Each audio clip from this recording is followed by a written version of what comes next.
Innovation, innovation, innovation tech news. This week is Teachers Appreciation Week, and in light of that, we're highlighting a teacher so that she could be the anchor. So here's Misfits. Snapchat is used all over the world with teens and adults, but what happens when one of their features could possibly get them sued after 3 teens died? 3 young men got into a car in Walworth County, Wisconsin in May of 2017. They were recording their journey down a long road going around 123 miles per hour and recording it and sharing it on Snapchat. His parents say that their son wanted to capture the experience using the app featuring the controversial speed filter that documents real-life speed, hoping for engagement and attention from followers on the messaging app. It was one of the last things the trio did before the vehicle ran off the road, crashed into a tree, and it sadly killed all of them. The parents think that the app is to blame, and the Federal Appeals Court ordered that the parents should have the right to sue Snap. The ruling from a 3-judge panel of the 9th U.S. Circuit Court of Appeals has set off an intense debate among legal watchers about the future of a decades-old law that has shielded companies from civil lawsuits. The parents ended up suing Snapchat, and they said they knowingly created a dangerous game through its filter and bore some responsibility. The court ended up dismissing the case. The judge cited the sweeping immunity social media companies enjoy under Section 203 of the Communications Decency Act. The law provides legal immunity to tech companies from libel and other civil suits from what people post on sites, regardless of how harmful it may be. But the appeals court reversal paves a way around the all-powerful law, saying it doesn't apply to this case because it's not about what someone posted to Snapchat, but rather the design of the app itself. But when a trial court re-examined the case, they found that Snap cannot be held liable for someone misusing a product. The messaging app does apply a don't snap and drive warning to the filter.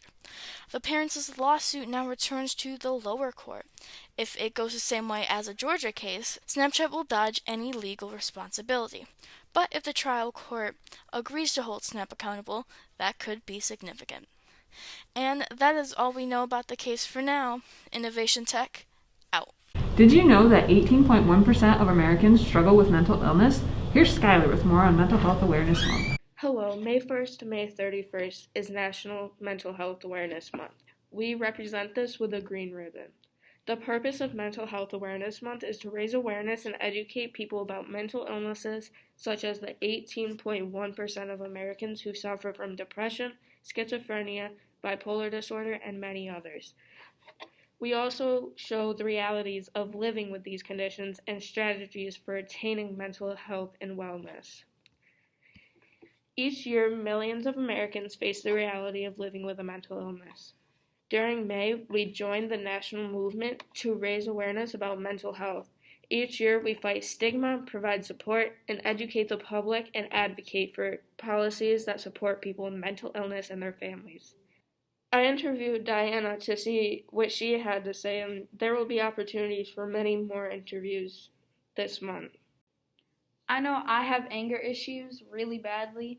I don't have it as bad where something sets me off, but I get so mad and I just want to break everything in sight. This month is really showing people what mental illness is in any sort of way. For Mental Health Awareness Month, we will continue to amplify the message that you are not alone and it is okay to not be okay. Together, we can realize our shared vision of a nation where anyone feels affected by mental illness can get the appropriate support. Now the symbol of Mental Health America, the 300-pound bell serves a powerful reminder that invisible chains of misunderstanding and discrimination continue to bind with people with mental illnesses. Today, the mental health bell rings out hope for improving mental health and achieving victory over mental illnesses. In New York State, there is a crisis text line, an anonymous texting service available 24/7. Start a conversation is easy. Text GOT5 to 741-741. If your life or someone else's life is in great danger, please call 911. If you are in a crisis and need help, please call 1-800-273-2727. TALK or 8255. That's it for me. Innovation Tech, out. It has been very damp and humid lately, and there has been a lack of sun. Will we see the sun today, or is it just going to remain a dark and gloomy day? Hey, Nate, mind helping us out?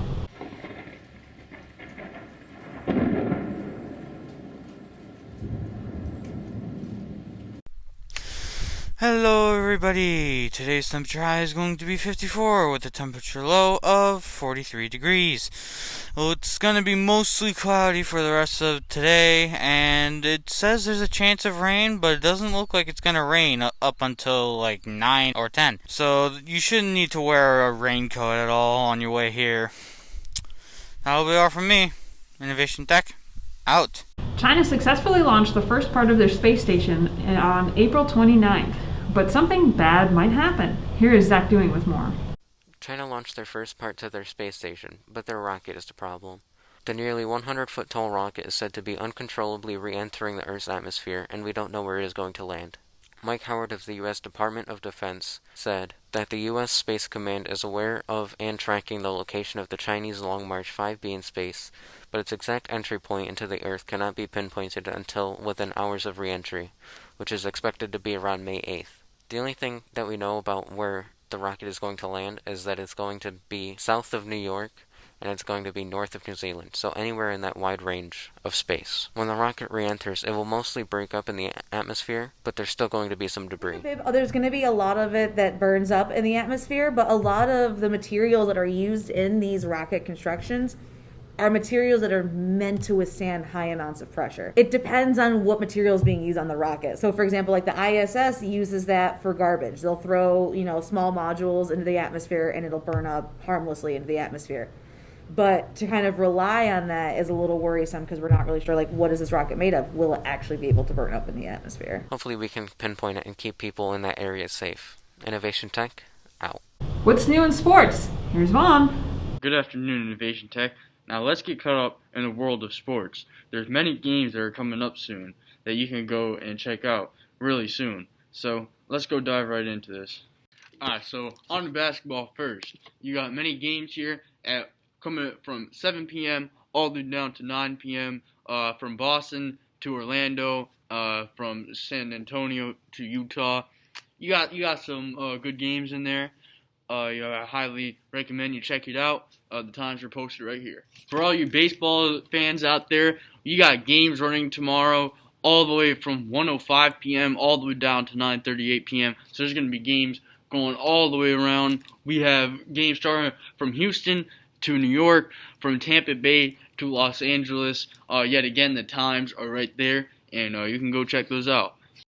Last but not least, if you're a fan of hockey, here you go. We have games coming from 7 p.m. down to 10 p.m., starting with Montreal at Ottawa and Los Angeles at Arizona.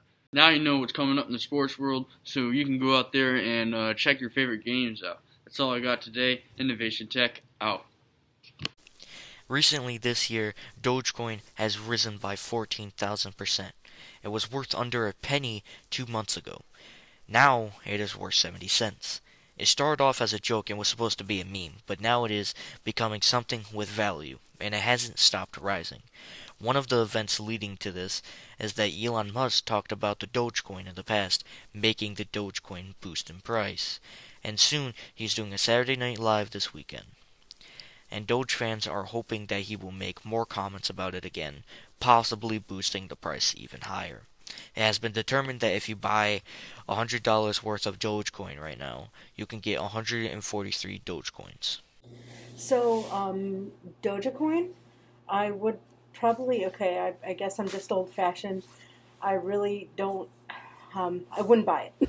I would buy Dogecoin because it's a really good investment and I see it booming in price very soon. Well, that's all for me, folks. Innovation Tech, out. Thanks for watching. Innovation Tech, out. Innovation, innovation, innovation, Innovation Tech News.